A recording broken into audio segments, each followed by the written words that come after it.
Have you ever looked back at your life and realized you weren't too much, you were just too unseen, that your needs, your sensitivities, your shutdowns were never the problem, they were the signals, but instead of being met with understanding, you were told to calm down, toughen up, fit in. And now years later, you're grieving something you didn't know you were allowed to miss. The version of you that never got to be, the emotions that were never held, the truth that had to be buried just to survive. In today's episode, I'm sharing the soul level grief that often surfaces on the healing path, especially for neurodivergent, sensitive, and emotionally aware people, because you can't reclaim who you are without grieving who you never got to be. Keep listening. Welcome to the Inner Magic Academy podcast. If you're loving our videos, please make sure to like, comment, and subscribe. Thanks and enjoy this episode. Welcome, I'm your host Peter Magic, and if you've been on a journey of self-discovery, realizing that who you are was never really seen, this episode is for you. Today I want to talk about a kind of grief that rarely gets acknowledged, not the grief of loss, but the grief of emotional invisibility.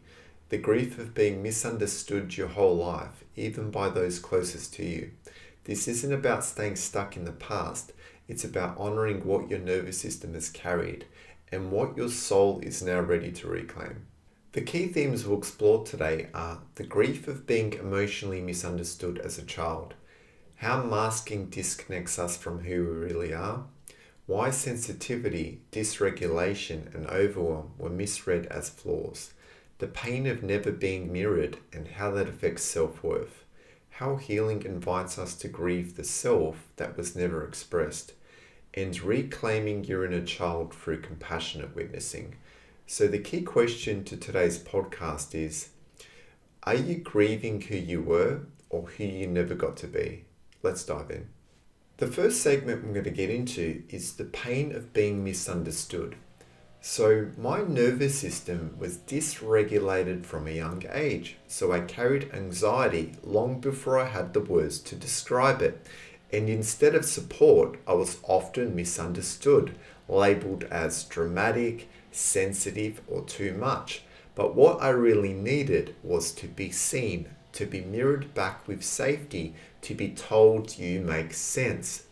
So when a child is never understood, they start to doubt themselves, and that self-doubt doesn't just disappear, it gets embedded in the body. So when you're looking at this from a spiritual lens, misunderstanding isn't just painful, it creates an emotional identity. And healing means breaking up with who the world taught you to be. So breaking all of this up,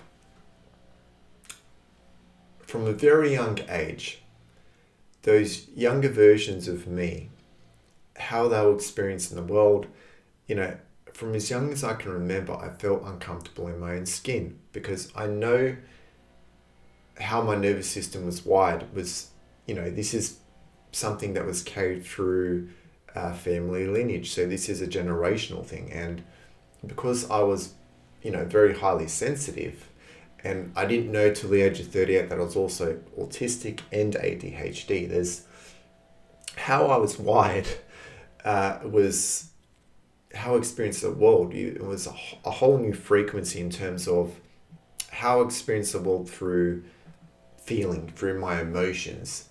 And because my mum was very much old school, she would tell me that expressing your emotions and sharing too much about yourself isn't a good thing, especially being a male. It's a sign of weakness. It's very, this old school mentality. And I thought that there was something wrong with me because I was given these labels to me, because I wasn't given that space to express myself, because, I experienced abandonment trauma and I was emotionally neglected. That younger version of me struggled with self-identity. I struggled to know who I was because I wasn't able to process and move through what I was experiencing through my emotions and the intense emotions that I would feel. I wasn't given that safe space. And so these younger versions of me, like, and my nervous system, think about this, they would soak all of this up. And I would then start to embody an identity based on all of those external things, all of those labels, all of those meanings that were placed on me unconsciously, things that, I was too young to know and understand. I really struggled to know myself, because how I experience the world is intensely through my feelings, through my emotions. And any time that I would feel overwhelmed and there'd be, my nervous system would max out and things would overflow, it would come out through these intense emotions and feelings, and then I would feel shame and guilty for expressing that, and other people around me just didn't know how to handle that. And I felt so misunderstood by those around me, and because of that guilt and that shame, I really struggled. I struggled with my self-worth. I struggled, I thought that I was too much. I just thought I was too much of a person. I was too sensitive, too much, and not enough for just being myself and expressing myself, expressing how I was feeling. I just felt like, it didn't matter what I did, it would never be enough for those around me. And, this is what it's like, those younger versions of you continue to hold on to that. And so they weren't given the chance to fully be themselves. And when you start to go through a spiritual awakening, you start to see yourself from the outside looking in. You start to actually see those parts and aspects of yourself that were hiding underneath the surface that you didn't know, you didn't sense before. When you start to see them coming out through you and you notice these things, you really start to see, that all they wanted was to be seen, to be heard, to be, to feel safe. And you can grieve, those younger versions of yourself that weren't given the space to do that. And it can be a struggle to step outside of those younger versions of yourself, because all the intense emotions and feelings that they're holding on to, they remain attached to those parts and aspects of yourself. And it can be hard to move on from that if you're not allowing them, giving them the space to express and share their story. And so for an example, me doing this podcast allows me to reconnect with those parts and aspects of myself. It allows me to hold space for them so they can express through me and share their experiences. And this is why I talk to myself in the way that I do. I'm talking to myself as if I'm looking at myself from outside of what I'm in, and I'm holding space for those parts and aspects of myself that weren't able to express through me in the past. And I'm giving them also a chance to grieve, right? To release and to let go of all those things they weren't given a chance to go through, to move through, to express. And I'm validating them. Every time I do this, I'm validating them in how they experience things. And I'm acknowledging all the things they went through. And so I understand myself better, and it doesn't matter what other people think about that, and it doesn't matter that other people don't understand me.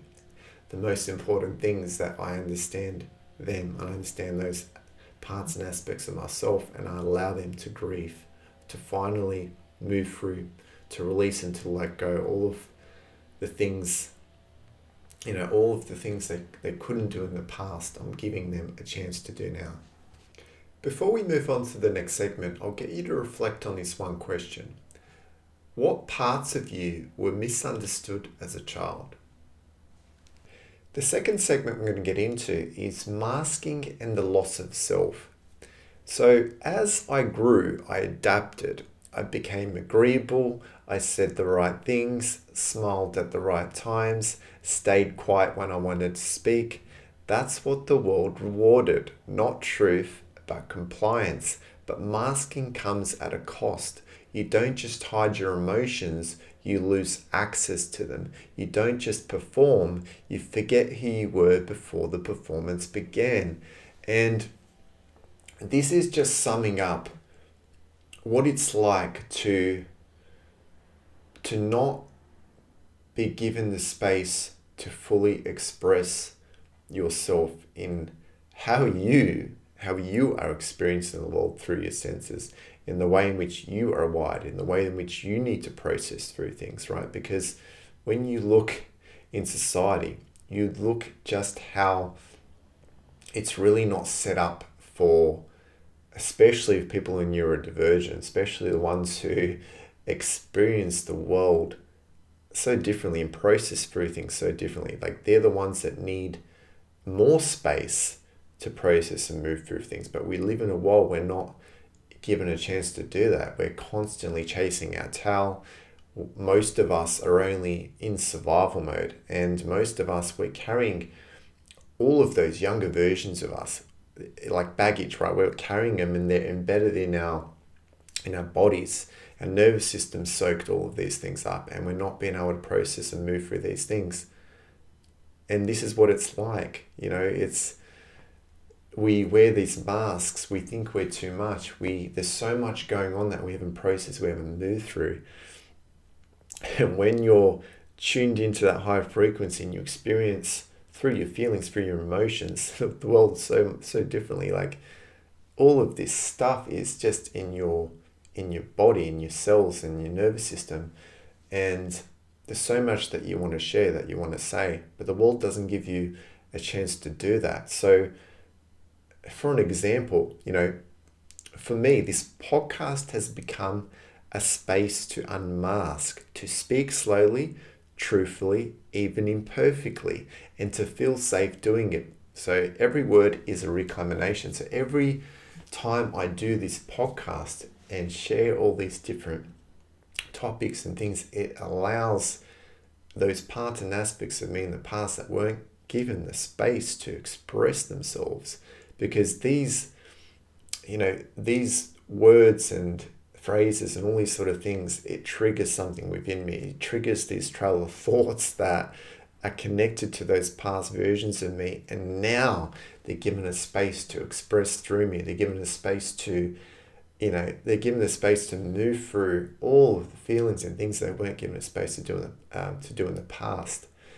And I'm just using this as an example, allowing yourself a chance to express, those parts and aspects of yourself in the past that weren't given a chance to do that.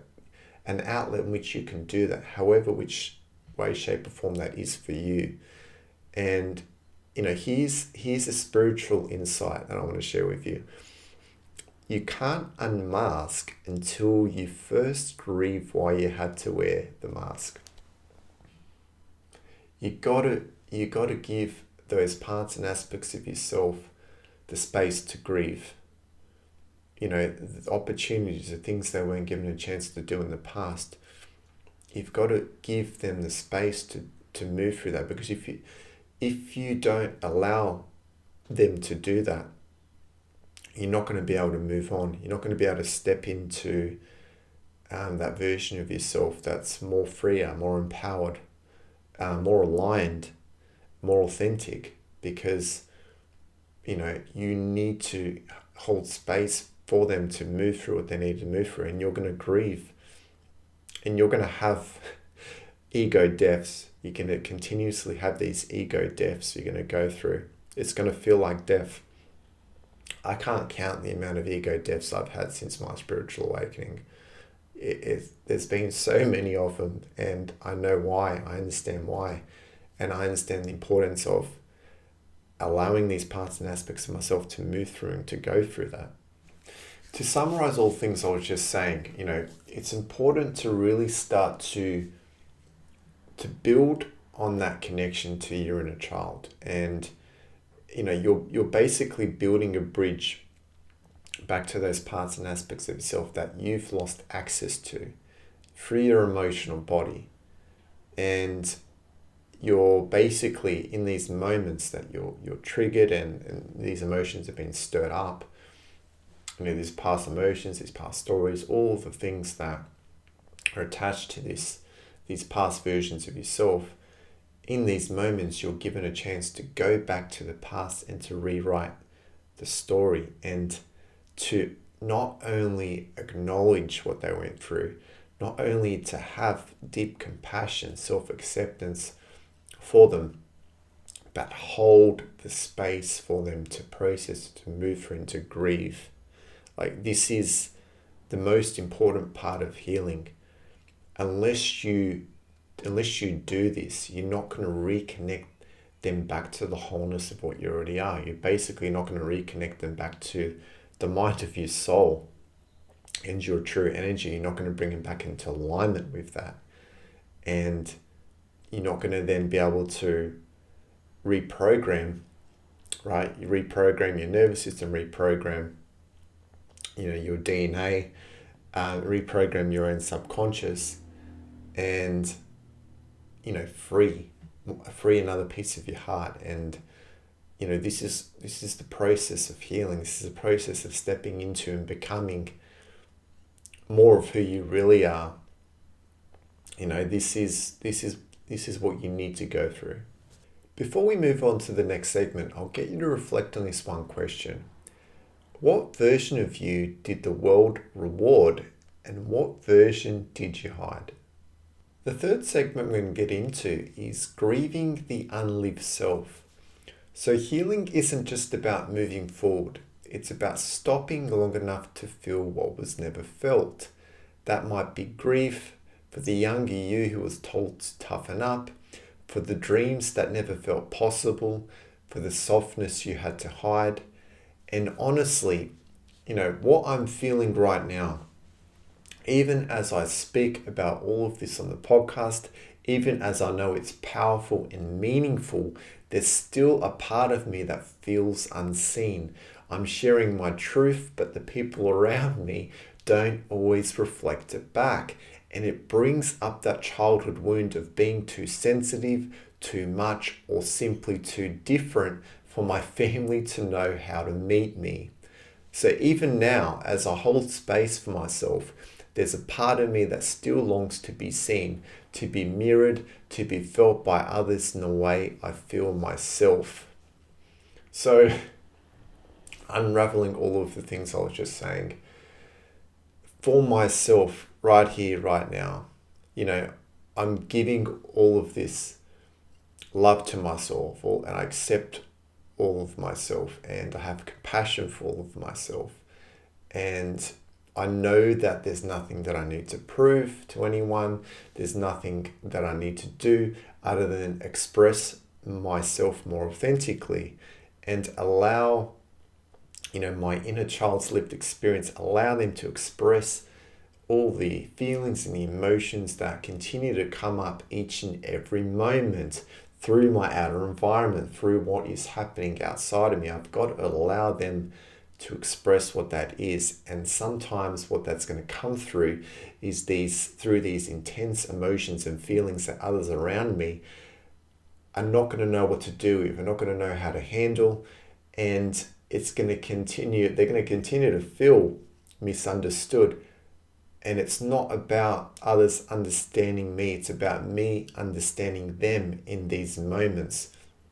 Because the more I hold space for them, the more I allow them to express through me, the more I free them, the more they're able to move through what they didn't move through in the past, the more they're able to grieve, the more I'm able to step into and become more of an empowered, freer, and, authentic and aligned version of myself, the more I'm actually embodying all that I already am.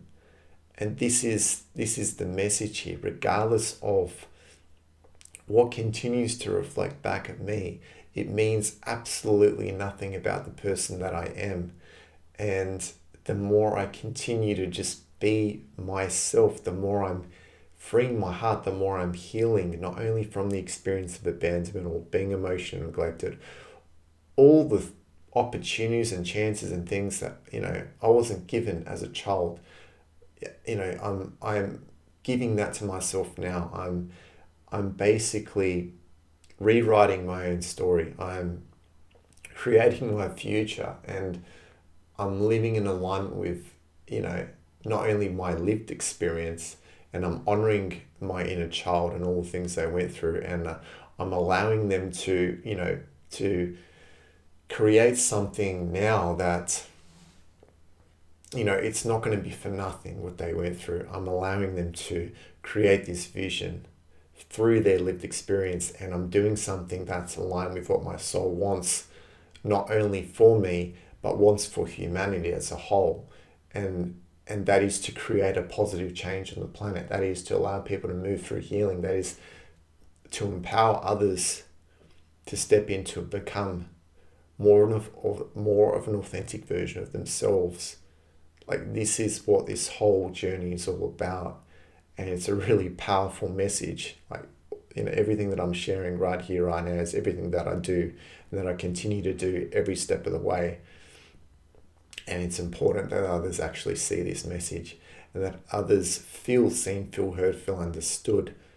By me just sharing this, it's giving them a pathway. It's giving them a way in which to start to, give that to themselves. And that is why I do this, and this is why I continue to share this podcast and share different topics, because each topic is giving me an opportunity to continue to not only heal my own heart and allow those parts and aspects of me to move through and to grieve and to all the things I need to go through, but it's also giving a chance for others to do the same. And that is, as far as I'm concerned, that is all I ever wanted. And that's all I ever wanted for humanity. That's all I ever wanted for my inner child. And that's all I ever want for you as well. Grief doesn't always come from what happened. Sometimes it comes from what never happened, and from the parts of us that are still waiting to be met.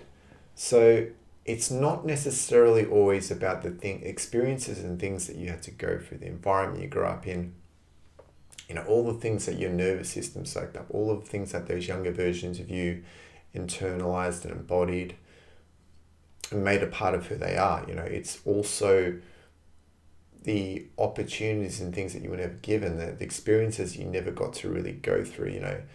Maybe you don't have as many happy memories as a child, and those parts of you can feel like they've missed out and they've lost on their childhood, and you can feel like you're never going to get that back as a child.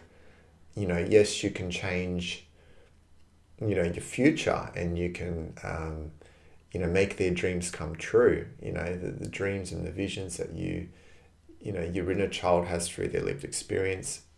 Yes, you can create that now as to what you're doing now, but you're never going to get back those younger years. You're never going to, those parts and aspects of you are never going to be able to relive that differently.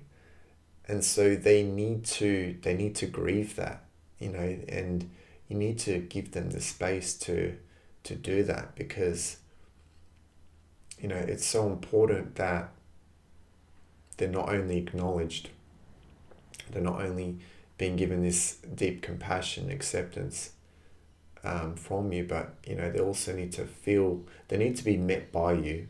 They need to be met by the wholeness of what you already are. They need you to really see and to hear them and to acknowledge those opportunities and things they never got in the past. Like you know, it's not about just brushing that aside and forgetting about the past and just moving on, you know, into the future. And from what you do now, you've got to allow those parts of you to grieve the past and grieve the opportunity, missed opportunities and things they didn't get back in the past. Like that's the only way you're going to step into and become more of a freer, empowered, authentic and aligned version of yourself. Because your body keeps the score, your body and your nervous system. It doesn't just forget. And it's important to understand that it doesn't just forget, and you need to honor that, you need to respect that. Before we move on, I'll get you to reflect on this one question. What are you grieving now that you finally feel safe? We're coming to the end of today's episode, and I have a final reflection for you. You were never too emotional, never too sensitive, never broken. You were simply carrying emotions the world wasn't ready to hold. And now you get to hold them for yourself, with love, with compassion, with truth. So the key takeaways from today's episode are: grief is part of healing, not a sign you're going backwards. Being misunderstood creates emotional fragmentation. Masking is survival, but truth is where you return to wholeness. And your pain makes sense, your story matters, and your sensitivity is sacred. There's one thing that I want you to do this week, and that's to give yourself permission to grieve, whether through tears, stillness, journaling, or reflection. Let yourself feel what younger you never got to express. Thank you for joining me here on the Inner Magic Academy podcast. If no one's ever said this to you before, I see you. You are not too much. You are not too late. You are not wrong for feeling deeply. You are just remembering the self that never got to be. Until next time, honor your grief, trust your sensitivity, and return home to your truth. I love you. Thanks so much for joining us for this episode. If you enjoyed it, we'd really appreciate it if you could subscribe to our channel and give us a like or even a comment. It really does help so much in getting our work out there to the people who need it. We're so grateful for you being here, and we'll see you for the next episode.